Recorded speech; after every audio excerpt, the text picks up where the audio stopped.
त्याला जपायचा मी शेवटपर्यंत प्रयत्न केला, खोटं कशाला सांगू. आणि त्याला फोनवरती म्हटलं होतं की बघ ओम, मला ओमराजे पाहिजे, त्याला खासदार पाहिजे, निर्णय तू घे. बरेच लोक पक्षात येणार आहेत, आज ही सुरुवात आहे.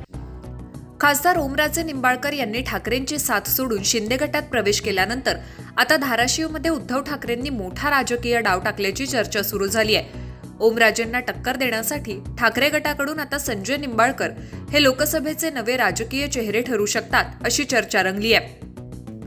राष्ट्रवादी काँग्रेसचे धाराशिव जिल्ह्यातील नेते संजय निंबाळकर तसंच भाजपचे नेते रामेश्वर शेटे यांनी आपल्या शेकडो समर्थकांसह ठाकरेंच्या शिवसेनेत प्रवेश केलाय.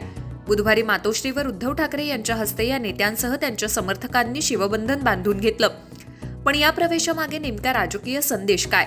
खासदार ओमराजे निंबाळकर यांच्या शिंदे गटातील प्रवेशानंतर धाराशिव जिल्ह्यात ऑपरेशन टायगर 2 ची चर्चा सुरू झाली होती. या चर्चेत धाराशिव कळंबचे आमदार कैलास पाटील यांचंही नाव घेतलं जात होतं. ओमराजे निंबाळकर आणि कैलास पाटील यांची मैत्री सर्वश्रुत आहे.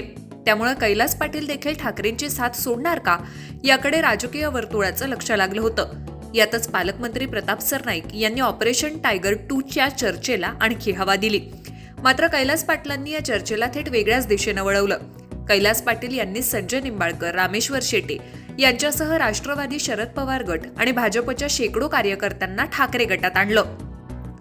त्यामुळे धाराशिवच्या राजकारणात आता नवं समीकरण तयार होत असल्याची चर्चा आहे. विशेष म्हणजे संजय निंबाळकर हे राष्ट्रवादी काँग्रेसमधील महत्त्वाचे नेते मानले जातात, तर रामेश्वर शेटे हे भाजपच्या वकील आघाडीचे जिल्हा संयोजक होते.